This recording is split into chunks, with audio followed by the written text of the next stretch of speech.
Assalamu alaikum wa rahmatullahi wa barakatuh. Some time ago I came across this individual called Mr. Bruce. Now, he was being vulgar, being obnoxious, being rambunctious, to the Sunni Muslim community, saying things about the companions, saying things about the Ummahat al-Mu'mineen, the mothers of the believers.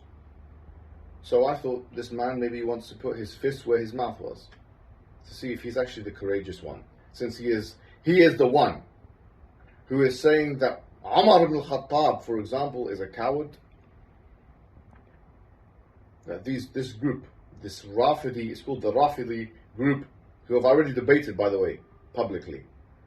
I've already debated them and saved them from being battered by individuals who came in on the public record. I saved them from getting battered, smacked up, slapped, and they were cowards. They couldn't handle it when people came in.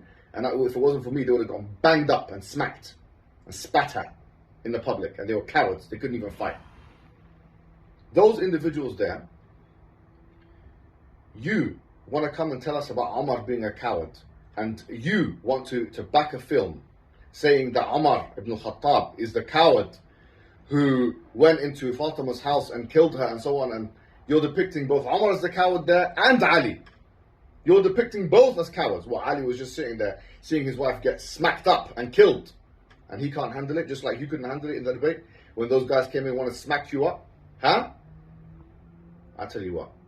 So that's why I decided to, these guys are going too far. There's no word of condemnation from any major public figure in the Shia community. In fact, we see the opposite. We saw someone like Hammad Nakshawani even praising the film, and he's not even meant to be from this group. He feels like it's a radical group. And now they're making arguments about freedom of speech on mainstream media. Are you telling me if a Jew or a Christian or an atheist depicted Imam Ali to you in a way that you depicted Umar, that you wouldn't be upset by that and you wouldn't make arguments against that? So is it freedom of speech when it matters to you, but it's something else when it's your sacred figures? You don't realize how inconsistent you sound. You think you're going to win the hearts and minds of the British public. You think they're idiots. Do you not think that they know? That's one thing. So I came out and challenged. I said, you know what? This is all, now you're trying to provoke us. Now you're trying to provoke us, yeah? So I challenged this guy who was talking big on social media. This so-called Mr. Bruce. He didn't reply to the challenge. And to be honest with you, I don't blame him. And then I realized that he was too small anyway, which of course is something his wife probably told him. And he wouldn't satisfy or satiate my need for competition. And so I'm going to reformulate the challenge. Because if you're going to try and depict our figures as cowards, let's see who the real cowards are. Yeah? Let's see.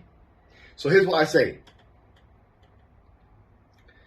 This is my message to anybody who wants to associate themselves with the comments of this group, this radical group, the Rafida group who are attacking the Sunnis, who are provoking the Sunnis, who are attacking the Ummah. Anyone who wants to associate themselves with your group.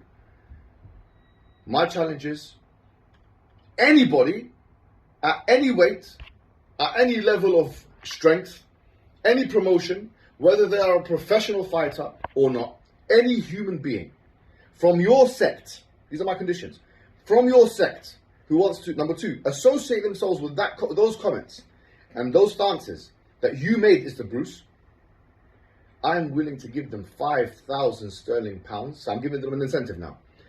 5,000 sterling pounds to fight me. I'll fight them. Yes, I'll fight you in a legal setting. But that's what you wanted to hear, isn't it? You want us to fight you? I'll fight you. Anybody. Now I say this is, am I some kind of a gangster? Am I some kind of, no, I'm really not about that life, to be honest with you. Am I a professional fighter that I have so many wins on my record? I haven't even had one professional fight. But what I do have is some fortitude, some integrity, and some lessons that I've learned from the likes of the Prophet Muhammad ﷺ, and yes, the likes of Abu Bakr and Umar. So let's see if you have the courage to take on a follower of Umar. And you, Mr. Bruce, you think you're going to get off the hook because you're a small man? There are small men who fight. It's not about the size of your body, but it's about the size of your heart. So I'll get you some 16-year-old or 17-year-old to fight you at your weight, whatever weight that may be. Let's see if you guys have it in you. You want to accuse people of cowardice. Let's see if what your method, your ideology, your splinter radical idea of tashayyu', what you believe in, let's see if that actually produces courageousness and fortitude and bravery for men. I give you 12 hours to answer my particular challenge. Any human being, but it has to be on your channel. You have to bring them, Mr. Bruce. It's all on you. I'm not going to get some random channels. I don't have time to sift through that. I'm going to look at your channel. Yeah? Your channel. You bring me one individual in the next 12 hours. Actually, let's make it 24 hours.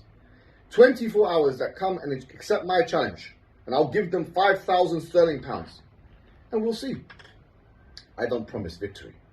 But I promise I'll be there. And I will provide a maximum level of legal violence as much as I can. That's what we're about. Wassalamu alaikum wa rahmatullahi wa barakatuh.